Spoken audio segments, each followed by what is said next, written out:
This is when I knew I was fucked. They took me to a little substation over off of Wilmington, used to be a fire station. When I walked in that motherfucker, I saw the camera on my house, the camera on my shop, the camera on my dope house. You know what I'm saying? Then they had me on the chart like the mafia. I'm at the top of the chart, motherfuckers coming down like this. You know, and then when I seen all that, I'm like, it's over. I know I'm fucked.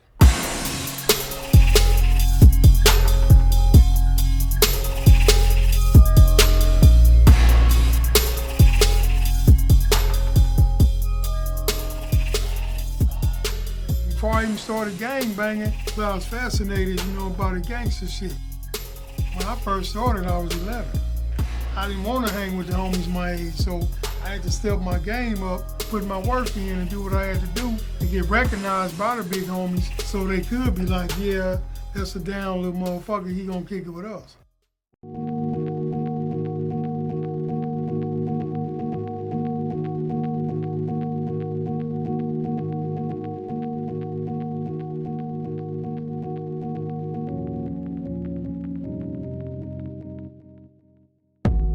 The feeling I first got when I got in the lowrider was unbelievable, man. I didn't, you know what I'm saying? I couldn't believe it, just the way the car moved, the way it just, that's a hell of a feeling, man. Especially when you got the oldies playing, you got the music up, ain't nothing like it.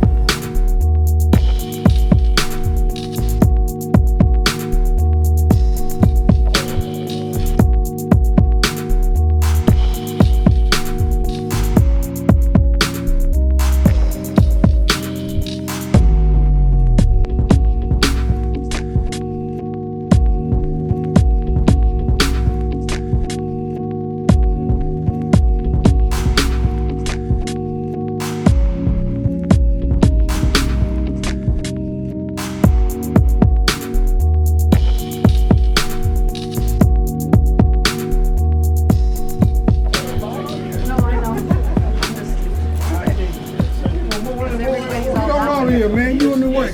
Get him on up out of here, man. Okay, y'all, the meeting in order. Go ahead, G. Motherfuckers been pillow talking and some more shit. You know what I'm saying? So, I'm telling you now, homie, if I already know who been doing what, I'm just giving it a pass this one time. If I find out enough motherfuckers going around telling motherfucker all club business, we might not have nothing but 6 members. And that's real. Hey man, who pillow talking? That's all I want to know. I was pillow talking. I ain't about to say who pillow talking, so that's a waste of time.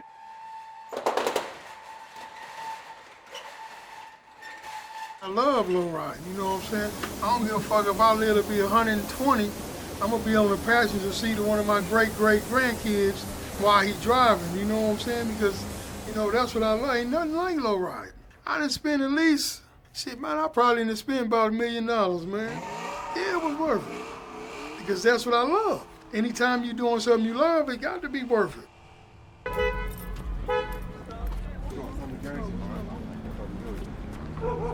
Nah, I can't cut it. Can't cut it? Why not? And then I got...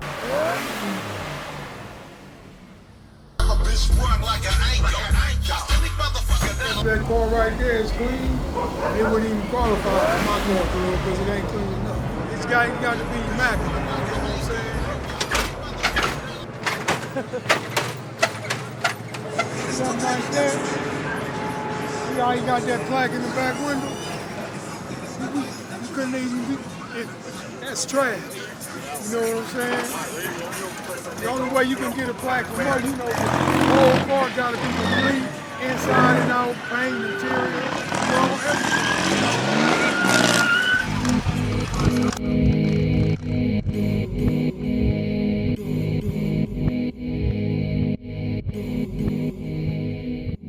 The link between cars and the gang culture, you know what I'm saying, that's from day one.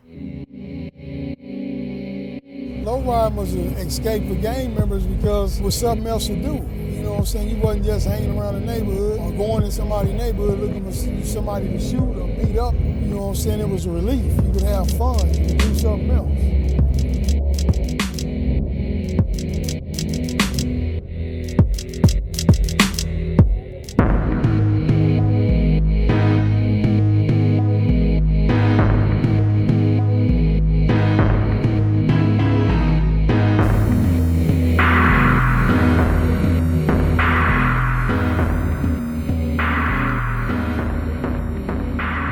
crack cocaine came in, you know what I'm saying? That's what fucked off all the neighborhoods. I was selling cocaine like a motherfucker, but I didn't realize the effects that the cocaine was doing to the people in the neighborhood. I feel bad as a motherfucker right now when I look back and you see that I was part of fucking up the neighborhood that I say I love. We ain't never had money like that before. When you can sit up in the house and make $30,000 an hour, all the fucking pussy you want in the world, that was unheard of for us, so we didn't understand what the fuck we was doing. That's when all the big guns came into play, because before then, we ain't doing no drive-bys. If we saw a motherfucker we was trying to get, we gonna run up on him and shoot his ass, you know. I ain't never shot in no house in my life. That's something I refuse to do, because the people in the house ain't got nothing to do with if me and you got a beef. If me and you got a beef, I was gonna try to catch your ass and get you.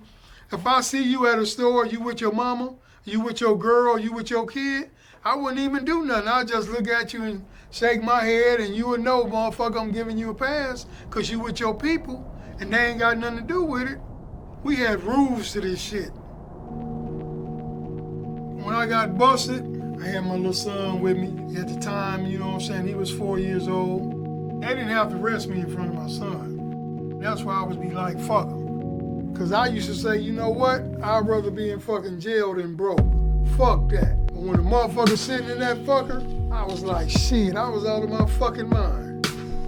I give all that shit away to be out there with my son. Every fucking thing I had, lowriders, everything, I gave it all away just to, you know, be back there with my son, because that was my little man.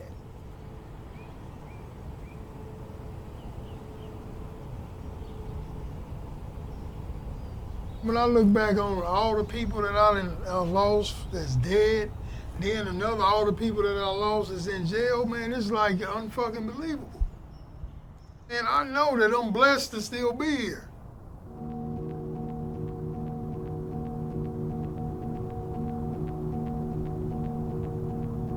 Two things that I regret, and that was, you know, selling all that dope to people, fucking up the neighborhood, and being away from my son. Now, all I have left are memories. Memories like